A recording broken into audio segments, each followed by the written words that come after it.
čisti pogovor, so pa tudi besede, ki so se recimo v določenem obdobju uporabljale, recimo v neki polpretekli zgodovini, danes jih pa skoraj ne srečamo več. Kako ste recimo se tu odločali oziroma izbirali besede? Tako prav iz tega besednjaka. Ste zdaj že v tem odlomku zasledili, da ona je opazovala svoje šolne. Jaz enostavno nisem mogla napisati, da je opazovala svoje čevlje, ker tam gor vsi rečejo, da so to šolni, še danes rečejo, da so to šolni. Nasploh na Primorskem rečejo šolni čevljem. Tako da neke stvari sem na vsak način skušala ohraniti. Sva tudi medve debatirali o tem, ko ste lektorirali besedilo. Ali pa recimo, ko jo mama pošle nekam, pa reče, gvišno boš našla.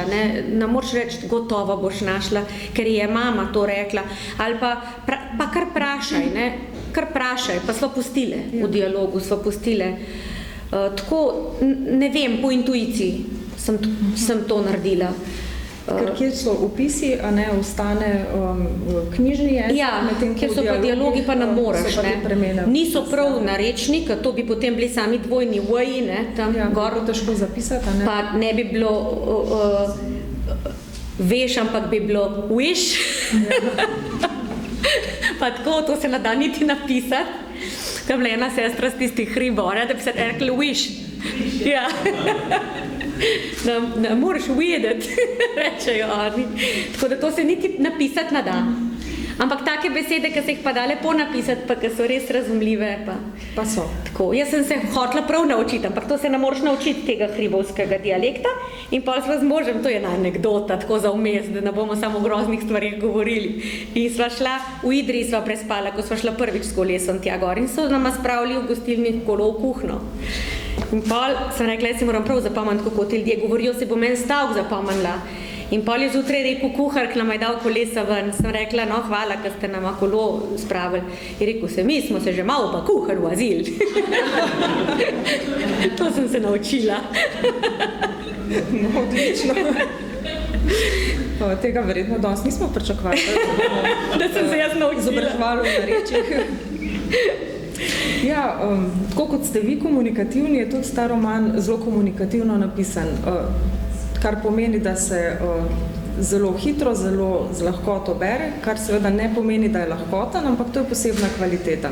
Upam, ja. Recimo, posamezna poglavja imajo mednaslove, kar mogoče tudi prispeva k neki komunikativnosti ali pa na poseben način usmerja branje. Ti mednaslovi so zbrani iz dialogov med osebami.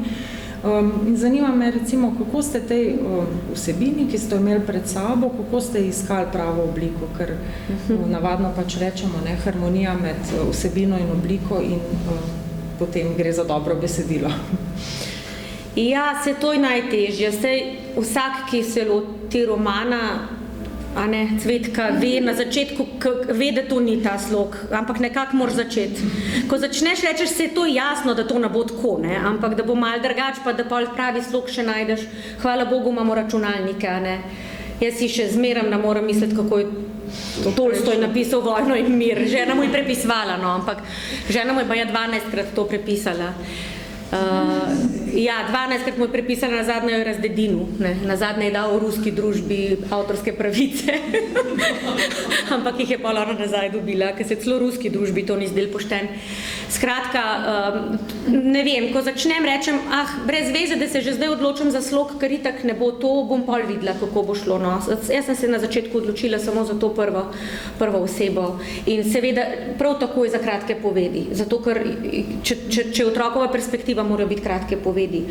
Jaz sem sicer zelo kompliciram, zelo dolge povedi lahko pišem. Recimo v mladinskih romanih imam kar dolge povedi. Sem to zdaj opazila, kot takole hodim po šolah, pa otrokom berem, pa si mislim, joj, še ena vejca. Skratka, tle tega ni, namerno. To sem pa res pazila. Tudi če sem je kje nastala kakšna daljša poved, sem jo potem razčlenila in sem jo potem v več povedi razdelila. Mogoče, recimo, ki moja mama to brala, je rekla, zakaj pa kar preskakuješ v prihodnost, pa nimaš poševnega tiska, pa sem pol rekla, da za nalašč. To sem pa za nalašč naredila. da je v bistvu pripoveduje v sedajniku, otrok, ampak nekoč, čez toliko let bom pa jaz to žensko videla, jo bom srečala tam in tam. Ali pa čez toliko let bom dobila pismo, ali pa čez toliko let, ko bo naša hiša že zgorela, bo ta podobica Lurške Matere Božje zgorela v hiši. Ne? To sem za nalašč naredila. Zdaj sicer ne vem, kako to v bralcu deluje, ampak to se nisem zmotila. Ja. No, člani žirije Svetlobnice smo, kot sem rekla na začetku, nedvomno prepoznali v tem tekstu prave literarne kvalitete.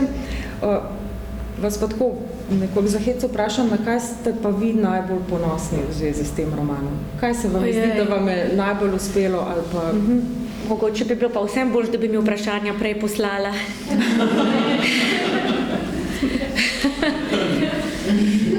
Ja, ne vem na kaj. To ste me pa zdaj res najdel. Ne vem, ali pa kaj vas tako veseli, recimo, v zvezi s tem? Sploh, da vam je uspelo eno tako zgodbo potegniti v roman? Ja, mogoče sem na to kar ponosna, ker na začetku me je bilo strah in nisem vedela in jaz pač res sem bolj mladinska avtorica in se zmeraj me je strah, kadar se lotim čtiva za odrasle, ker si zmeraj imam pred očmi tiste kritike tam iz filozofske fakultete, ki ljudje diplomirajo tam, pa mislijo, da je kritika samo, če kritiziraš in tako, vse sorte doživiš, no, tako. Ja, za mladinske knjige se niti kaj dosti ne piše recenzij za odrasle, za to literaturo za odrasle pa se in potem se tega te je malo strah, kaj bojo rekli, oni tako zelo filozofirajo in tako.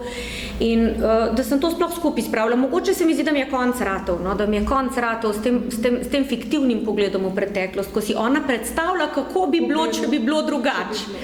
Če bi tista punčka zrasla v njihovih krajih in tako zdaj jaz malo nočem razkriti, to je zdaj strategija, ne? Da boste vi mislili, kjera punčka, ne? Da boste prebrali.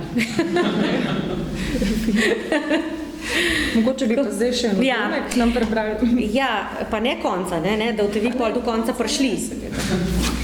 Tako, mogoče v tem drugem delu, kot to prvo osebno pripoved, ki je napisana v sedanjem času, prepletam z odlomki, ki so pa v poševni pisavi in so pogled stare ženske na preteklost in so napisane v pretekliku. No?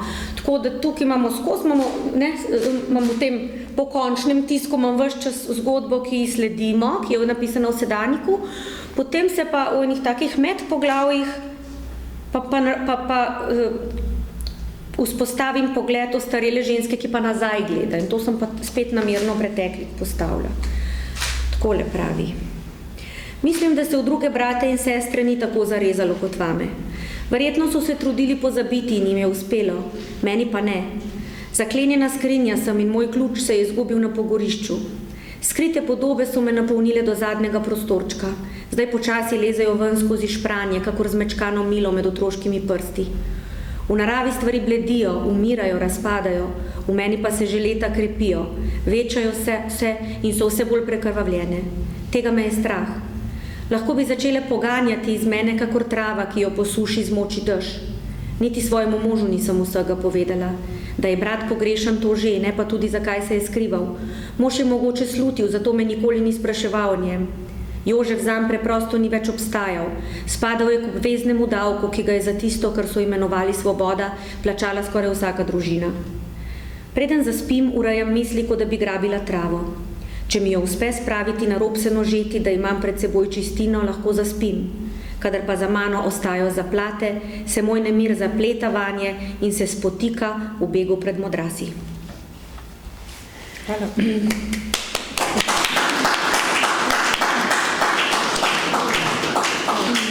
Na začetku sem rekla, da bomo ta večer posvetili eni knjigi in eni avtorici, ampak naša avtorica, kot slišite, res izvrstno bere, vemo pa, da njen življenjepis izdaja tudi to, da je po poklicu dramska igralka.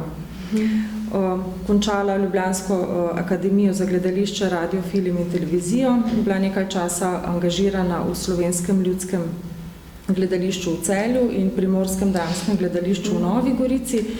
Potem pa čeprav v resnici ne vem, kako so šle stvari, se ta igralska kariera, ta začetek pravzaprav abruptno prekine in potem seveda sledi vprašanje, kako igralka neha biti igralka in kako postane pisateljica. Ja, je zanimivo. To se še jaz včasih čudim, kako mi je to rata. To je pa res zanimivo, ker tako, pač jaz imam veliko družino, ne, in tako v enem trenutku se mi pač ni zdelo več možno ostati v gledališču že čisto iz tega tehničnega, fizične prisotnosti, zaradi fizične prisotnosti doma, ne, ki se mi je zdela ključna in tako, recimo, ena taka slika, ki jo moram enkrat napisati. Pride varuška zvečer in otroki gre odpret in zajoka, ko jo zagleda, ne. Pa ne zato, ker bi bila slaba varuška, ampak zato, ker je vedel, da če ona pride, da jaz grem. Tako, no, to je ena taka. Tako. Se pravi, ko sem imela drugega otroka, sem bila že doma. In nekaj časa sem bila v teh, ni mi bilo všeč v gledališkem okolju. Na akademiji mi je bilo silno všeč in če bi se še enkrat odločila, bi se še enkrat odločila za akademijo. To je bilo na tako izredno ustvarjalno okolje, če si hotel, da je, niso bili vsi tako zagnani, kot sem bila jaz, ki nisem hotela biti samo igralka, ampak sem hotela biti najboljša igralka. Tako pač, taka sem. In je bilo res fino. Mi smo bili tako ustvarjalni, da smo se po noči dobivali in smo vadili. Res, po noči. Tam skozi eno loputo smo noter lezeli na Nazorjevi, akademija še zmeraj na Nazorjevi, v prostorih od frančiškanov, z enih stopnic noter, kjer so tudi stanovali ljudje, pa je zjutraj smrdeli po straniščih, pa opoldan po župi, pa tako, pa eni so kar čez okon zlivali odpadke dol, skratka, tam so bila socialna stanovanja. In tam noter je bila ena loputa, skozi katero smo mi lezali noter na oder in smo vadili. In pol ob 7 zjutraj sem bila jaz že spet tam, kjer je bila baletna frej, pa sem tam vadila svoje stvari in tako.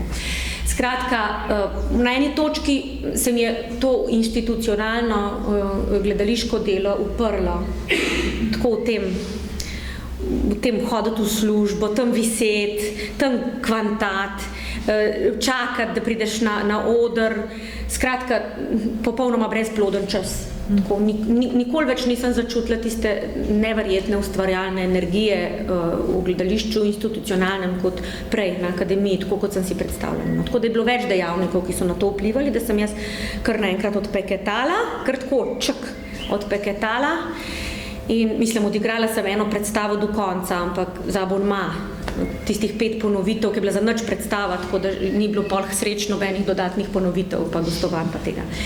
Tako da potem sem pa nekaj časa prav rabila počitek od vseh teh akademskih krogov, od vseh teh razglabljanj umetnosti, od vseh teh filozofiranj in od vsega tega včasih skrajno neotipljivega.